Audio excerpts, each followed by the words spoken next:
আজকের দিনটা হচ্ছে পয়লা বৈশাখ আর জীবনের প্রথমবার পয়লা বৈশাখ আমি খুব মজা করেছি, আনন্দ পেয়েছি। সত্যি কথা বলতে এটা ছিল 2025-এর পয়লা বৈশাখ, বৈশাখ মাসের প্রথম দিন। প্রথমে গেছিলাম হচ্ছে কাপাসিয়ায়, আর সন্ধ্যাবেলা ছিল আমার কাকা আর কাকির অ্যানিভার্সারি 25তম। ওখানে গিয়েও খুব মজা হয়েছে। দাদারা, বৌদিরা, বৌদিদের ছেলে মেয়েরা, মানে আমি পিসি হই তাদের। তা আমি কাকার বিয়ে দেখে নিলাম, আর তারা হচ্ছে দাদার বিয়ে দাদুর বিয়ে দেখে নিল। সেই নিয়ে হাসাহাসি হচ্ছিল।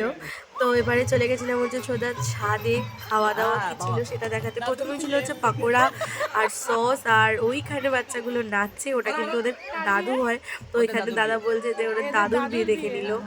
তো এই মজাটা চাই হচ্ছিল। তোর বাবার বিয়ে দেখে নিলি?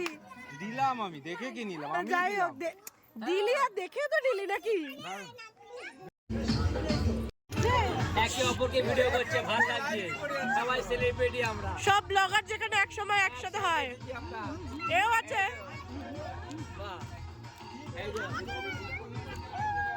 এই যে একজন আমাদের বড় সেলিব্রিটি হচ্ছে, এই যে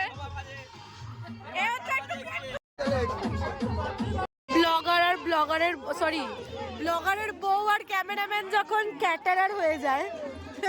ইউটিউব চ্যানেল বন্ধ হয়ে যায়। আমার কাছে পয়লা বৈশাখটা এই বছরের বেস্ট পয়লা বৈশাখ ছিল। আমি মনে করি আমার কাছে খুব ভালো কেটেছিল এই দিনটা। আশা করি তোমাদেরও সববার ভালো কাটুক সারা বছর।